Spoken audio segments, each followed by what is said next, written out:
Bismillahirrahmanirrahim. Assalamualaikum warahmatullahi wabarakatuh. Bagaimana kabar semuanya?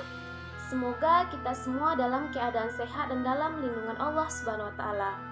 Baiklah, kami dari kelompok 4 pada mata kuliah Sejarah Kebudayaan Islam Integratif akan menjelaskan materi terkait dengan perkembangan Islam di Asia dan perkembangan Islam di Afrika.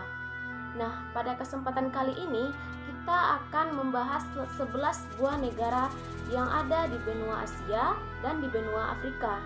Yang pertama yaitu perkembangan Islam di Taiwan. Yang kedua, perkembangan Islam di Jepang. Yang ketiga, perkembangan Islam di Cina. Yang keempat, perkembangan Islam di Korea. Yang kelima, perkembangan Islam di Mesir. Yang keenam, perkembangan Islam di Aljazair. Yang ketujuh, perkembangan Islam di Sudan. Yang kedelapan, perkembangan Islam di Mauritania. Yang kesembilan, perkembangan Islam di Somalia.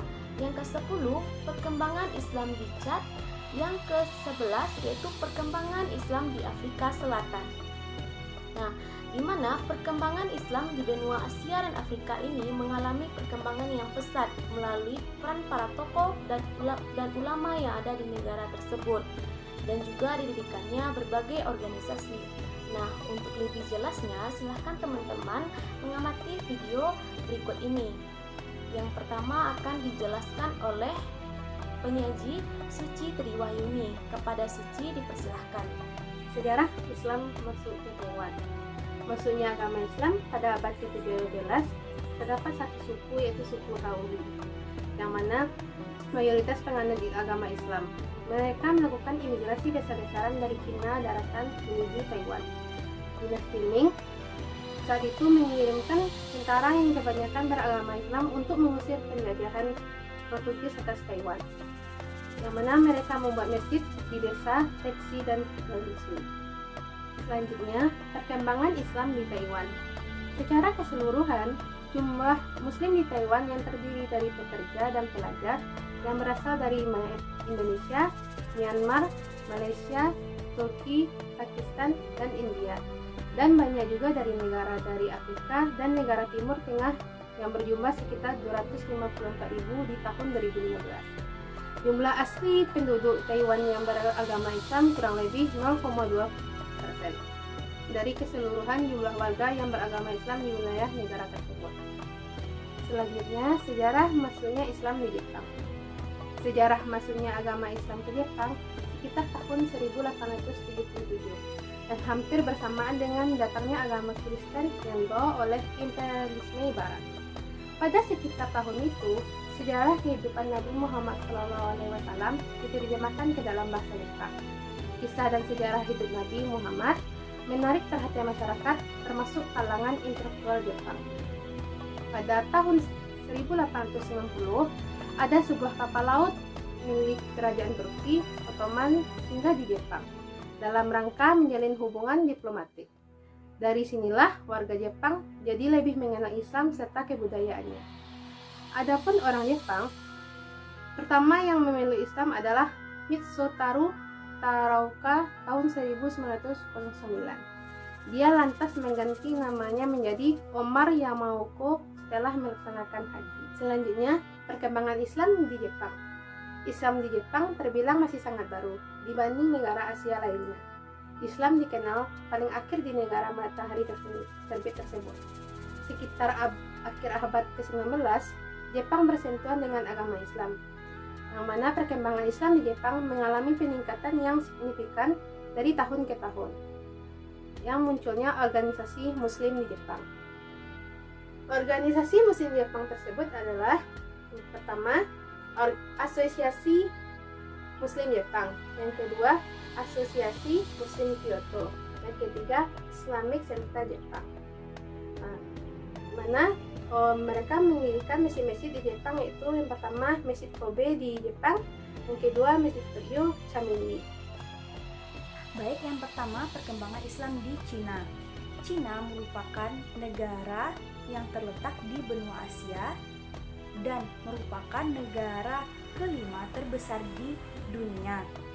Nah, Islam masuk ke negara Cina melalui jalur perdagangan antara Jazirah Arab dan Cina pada masa dinasti Tang, yaitu abad ke-7 dan ke-8. Nah, pada masa dinasti Tang ini datanglah 4 orang dari Jazirah Arab, yang dimana 4 orang itu ada yang menetap di Chaton, ada yang menetap di Kou, ada yang menetap di Chongzhou. Nah, juga orang Islam yang pertama masuk ke negara Cina yaitu Sa'ad bin Abi Waqqas. Beliau merupakan mubalik Islam dan juga merupakan sahabat Rasulullah SAW, dan beliau juga mendirikan masjid yang bernama Wanzin. Lanjut, pada masa dinasti Tang ini terdapat 2 jalur perdagangan antara Jazirah Arab dan Cina. Yang pertama namanya adalah jalur sutra dan yang kedua namanya jalur sutra darat. Lanjut, yang pertama dinasti Tang dan yang kedua dinasti Wudal. Nah, pada masa dinasti Wudal ini terjadilah perperangan antara negara Cina Utara dan Cina Selatan, dan ini berdampak kepada umat Muslim, yaitu berpindahnya umat Muslim dari Cina Utara ke Cina Selatan. Yang ketiga, dinasti Song. Nah, pada dinasti Song ini Islam mulai bangkit dan berkembang karena raja dari dinasti Song ini menganggap agama Islam adalah agama yang mulia, dan pada masa ini juga telah berkembang masjid-masjid yang masih bercorak Arab. Yang keempat yaitu dinasti Ming. Nah, pada dinasti Ming ini Islam menghadapi berbagai rintangan karena raja dari dinasti Ming ini menganggap rendah agama Islam. Ada beberapa kebijakan yang dikeluarkan oleh raja dinasti Ming, seperti orang Islam dilarang untuk bekerja di kerajaan, dan ada juga kerajaan dari dinasti Ming ini mendiskriminasi umat Muslim pada saat itu. Yang kelima yaitu dinasti Ming Qing.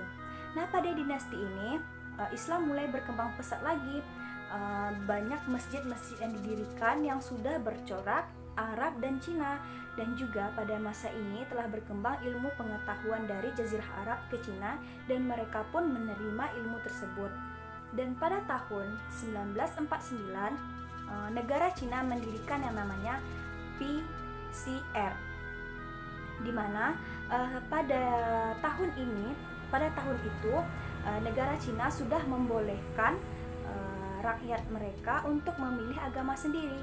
Berarti pada tahun ini sudah dikeluarkan kebijakan untuk bebas memilih agama, dan pada saat sekarang ini umat Islam di Cina sudah mencapai 1,8% dari jumlah seluruh rakyat di Cina. Baiklah, lanjut yang kedua, perkembangan Islam di Korea. Korea Selatan merupakan negara yang terletak di Asia Timur dan merupakan tetangga dari Korea Utara. Nah, Islam pertama kali masuk di Korea ini pada tahun 1955, di mana dibawa oleh tentara Turki dalam misi perdamaian di bawah naungan PBB.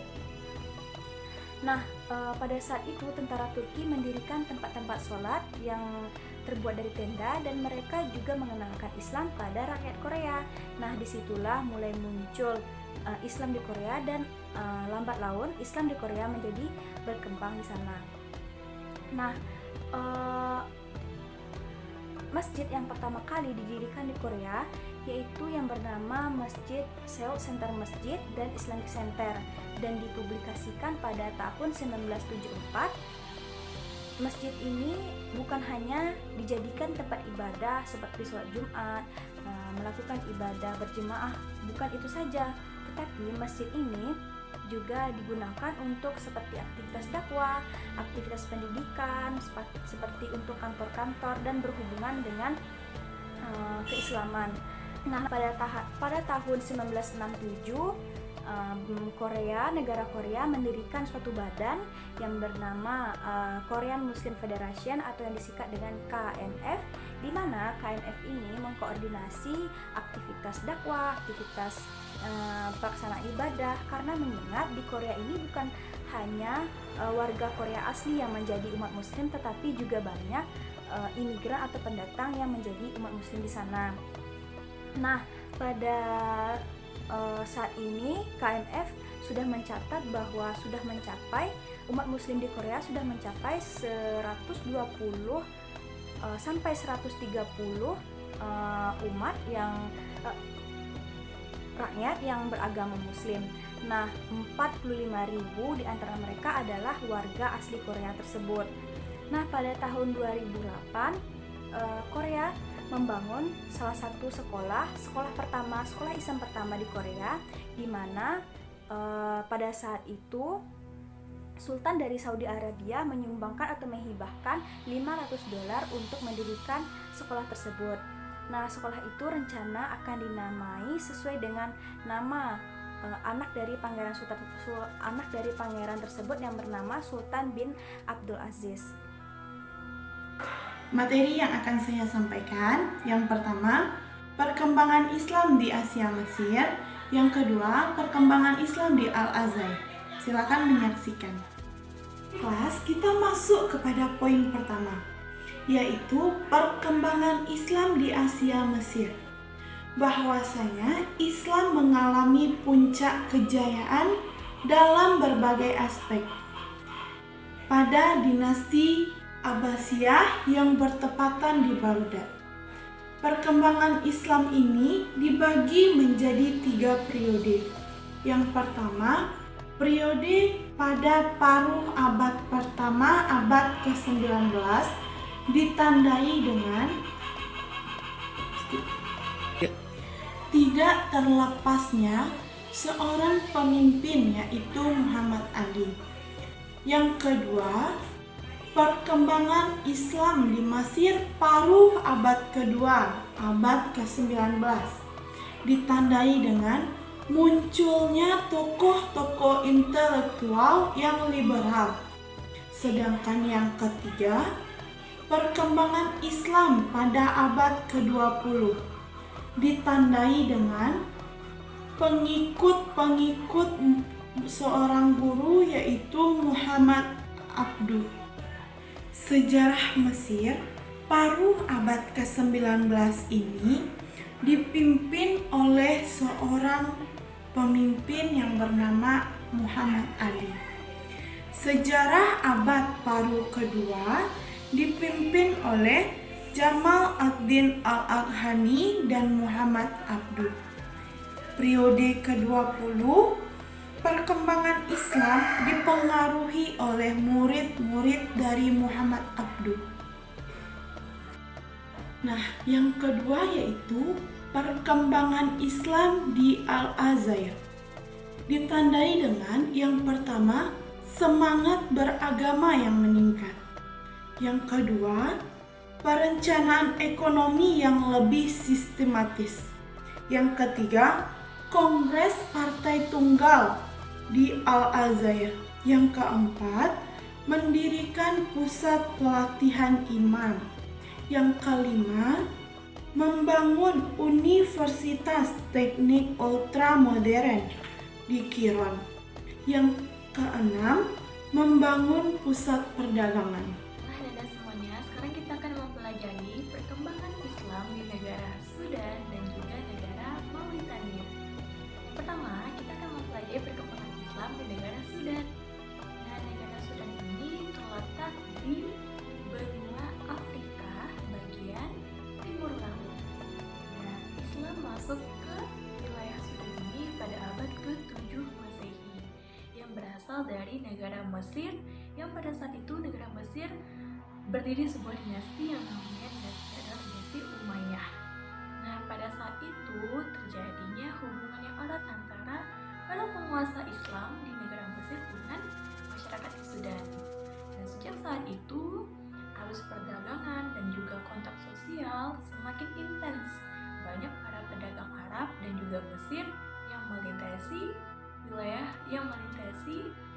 pinggiran Sungai Nil ke wilayah Sudan. Nah, proses perkembangan Islam selanjutnya itu makin berkembang dengan adanya kontak dakwah langsung, adanya terjadinya pernikahan ya, dan juga adanya hubungan dagang.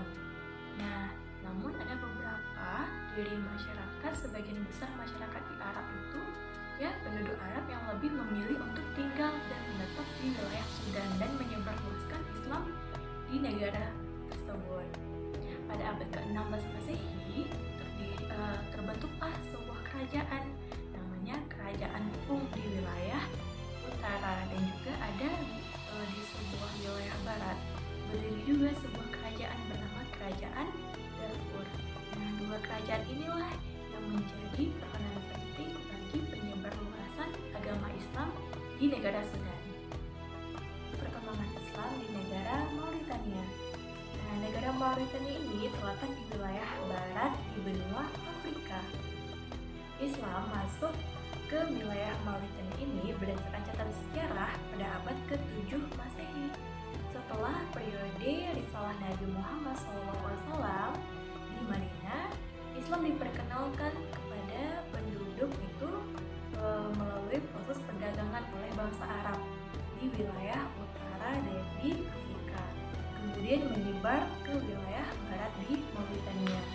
Nah, proses perdagangan ini secara intens berlanjut dan melewati jalur Trans-Sahara. Nah, proses perkembangan Islam di wilayah Mauritania ini juga dibantu adanya sebuah kelompok tarekat dan juga kelompok tasawuf yang merupakan peranan penting bagi penyebarluasan Islam di negara Mauritania. Nah, sekitar 70%-nya itu penduduk di negara Mauritania ini menganut suku Harabin dan juga suku Barbar, dan sisanya sekitar 30% sukunya itu adalah suku Afrika tapi non bahasa Arab. Nah, dan selama berabad-abad itu suku tersebut yang berbeda ini hidup secara berdampingan, dan puncaknya pada abad ke-11 Masehi Islam telah berkembang secara sempurna di wilayah Mauritania. Mauritania mendeklarasikan diri menjadi Republik Islam itu pada tahun 1960, dan pada tahun 1991 adanya dikeluarkan sebuah undang-undang tahun 1991, yaitu Mauritania merupakan sebuah negara Islam dengan sumber hukumnya merupakan syariah. Nah, hampir semua penduduk Muslim, hampir semua penduduk di Mauritania adalah negara orang-orang Muslim yang bermazhab Maliki. Ya, sebagai informasi juga bagi Anda bahwasanya ada laporan terakhir dari sebuah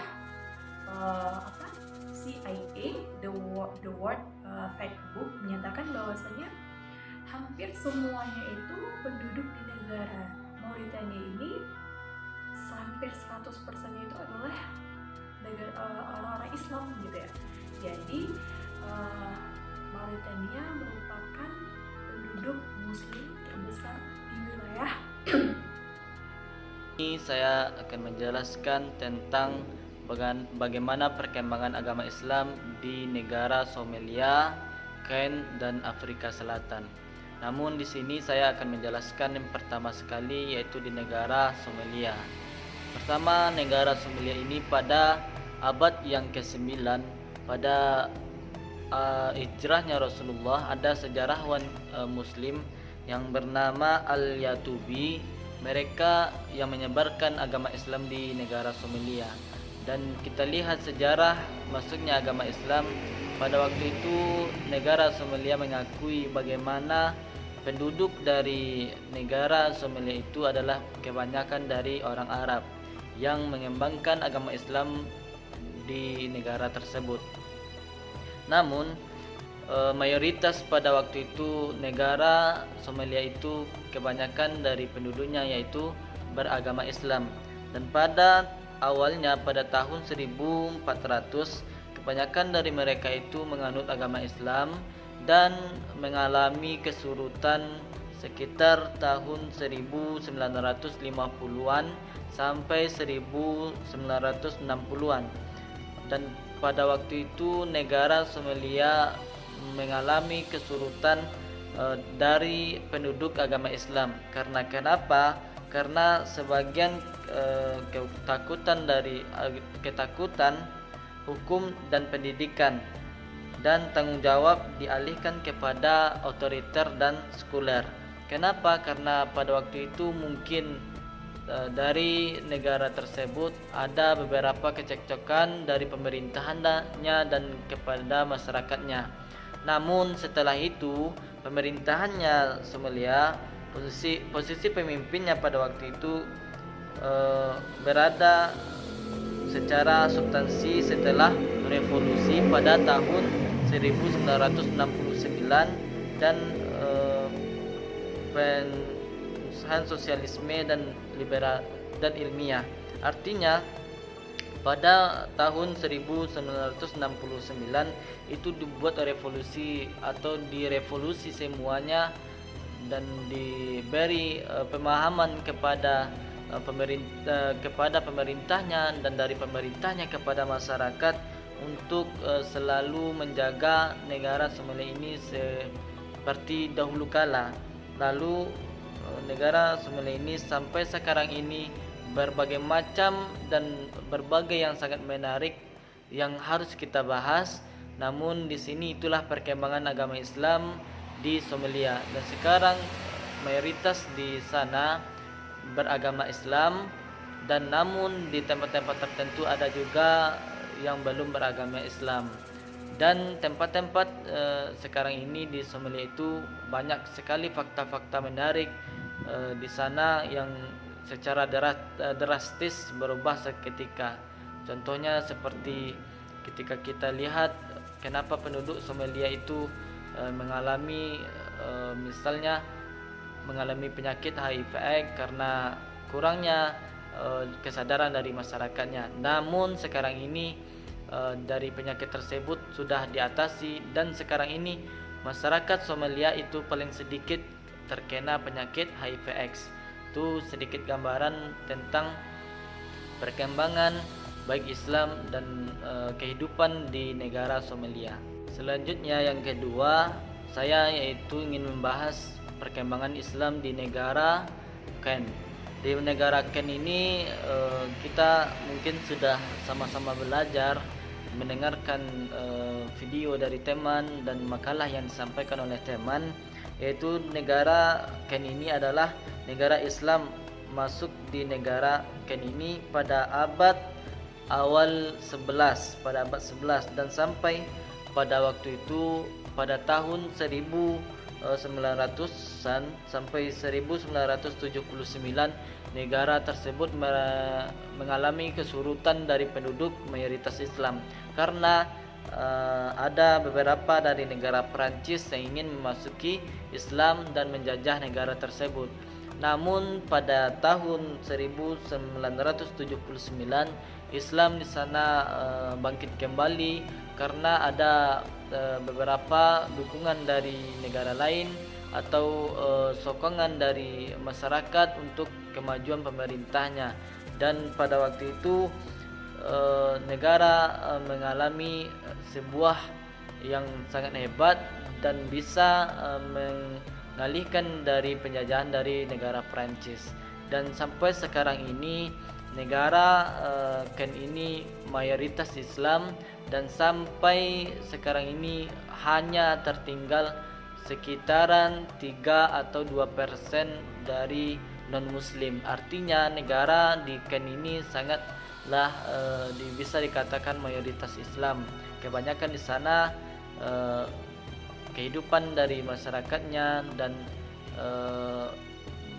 masyarakat dan pemerintahnya juga sangat antusias terhadap negaranya.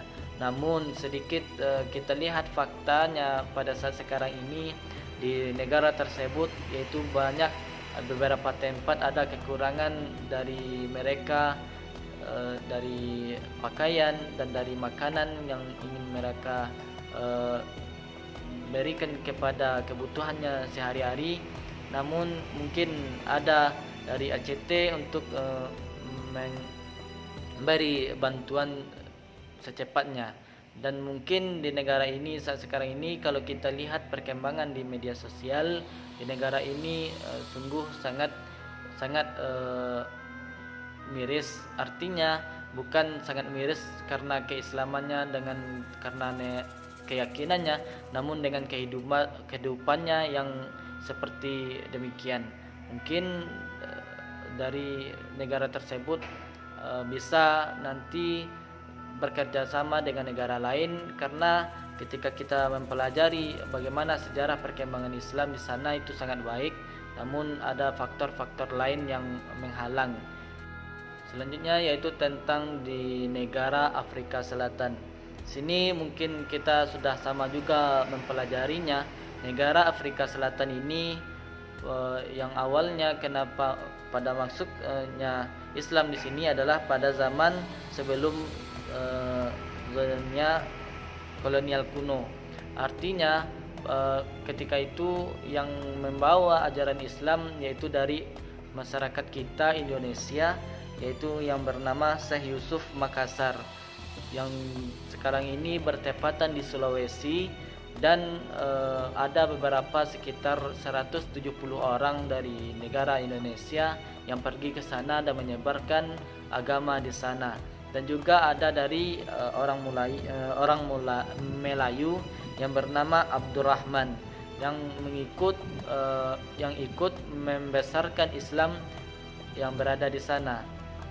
Dan bagaimana perkembangan Islam di Afrika Selatan itu juga bisa dikatakan perkembangan Islam itu cukup baik, dan ada beberapa kisah yang sangat menarik yang harus kita ketahui, seperti ada bahasa-bahasa Indonesia yang sangat populer di sana, seperti terima kasih, seperti Hari Raya Idul Fitri dan lain-lain sebagainya. Itu masih sampai sekarang ini juga dipergunakan untuk perkataan atau percakapan sehari-hari di sana.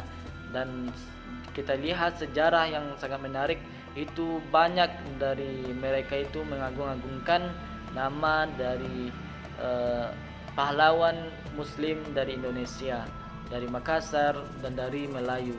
Itu kalau kita berbicara pada abad yang ke-17 pada waktu itu.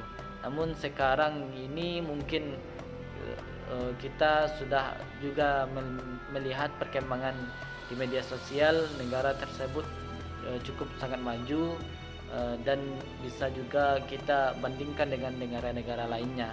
Mungkin hanya itu gambaran sedikit dari perkembangan negara yang berada yang di dalam materi ini. Baiklah, selanjutnya ibrah perkembangan di Asia.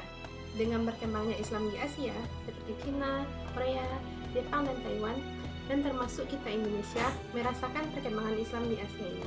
Kita dapat mengetahui betapa susahnya para tokoh Islam di Asia yang menyebarkan agama Islam, serta juga mengajarkan kita semangat dakwah yang mana yang bisa kita lihat sekarang ini. Islam masih berkembang di Asia hingga sekarang. Nah, itulah ibrah tentang perkembangan Islam di Asia. Nah, itulah ibrah dan hikmah yang dapat kita ambil pada pembelajaran kita kali ini mengenai perkembangan Islam di Asia dan Afrika.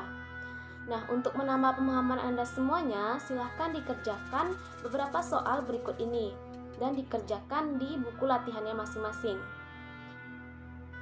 Baik, dari materi yang sudah dijelaskan oleh penyaji tadi, maka dapat disimpulkan bahwa perkembangan Islam di Asia dan perkembangan Islam di Afrika ini mengalami perkembangan yang sangat pesat, di mana melalui peran dan juga semangat dari para tokoh ulama dan didirikannya berbagai organisasi Islam dan didirikannya juga berbagai masjid. Nah, dengan itu maka berkembang pesatlah Islam di negara tersebut sampai ke seluruh penjuru dunia. Baik, itulah penjelasan mengenai perkembangan Islam di Asia dan perkembangan Islam di Afrika.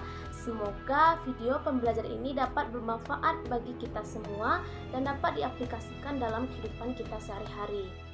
Nah, mohon maaf kami dari kelompok 4 jika ada salah kata, mohon dimaafkan. Kami tutup dengan mengucapkan alhamdulillahirabbil alamin. Assalamualaikum warahmatullahi wabarakatuh.